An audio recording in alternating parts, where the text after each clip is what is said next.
First of all, we need to get the front bumper off. Mainly this consists of some clips behind. So there's one there, just get a screwdriver and pop that out. There's also a screw straight up here.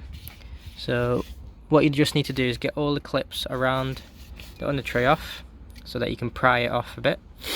And then straight above you got a screw, I think it's a 10mm, but I'll check again. Unscrew that and that should separate from the wing. So we'll do that first. Okay, so what you can do, you can move your wheel so you can have better access. So essentially it's just right there. It is a 10mm indeed, so I'll pop that off. I already screwed it. There we are, 10mm. Use a screwdriver as well. And that is pretty much loose already.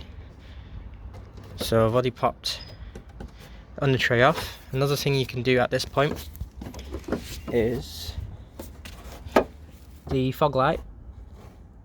The connector's right there, so you can disconnect that. Just pinch the clip and pull it off. And then once the bumper is off, there is also the water jet that needs to be removed. Right, for the front, it's just 2 bolts here. I've removed mine already because I fitted a different grill and also this cover here. But essentially, stock bodywork will have 2 screws. Just undo them. Same for the other side. I've already started removing this other side. Okay, so for the front of the bumper, essentially I have 2 screws here, opposite side as well.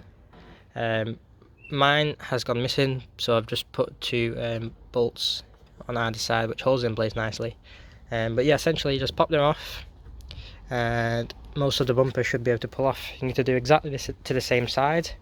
Underneath, you also have some screws that goes all the way along the bumper, but mine are removed, so I don't need to worry about them. Alrighty, so I forgot to mention there is also one more screw just right here that attaches to the grille. Luckily I managed to get that off without removing my trim panel.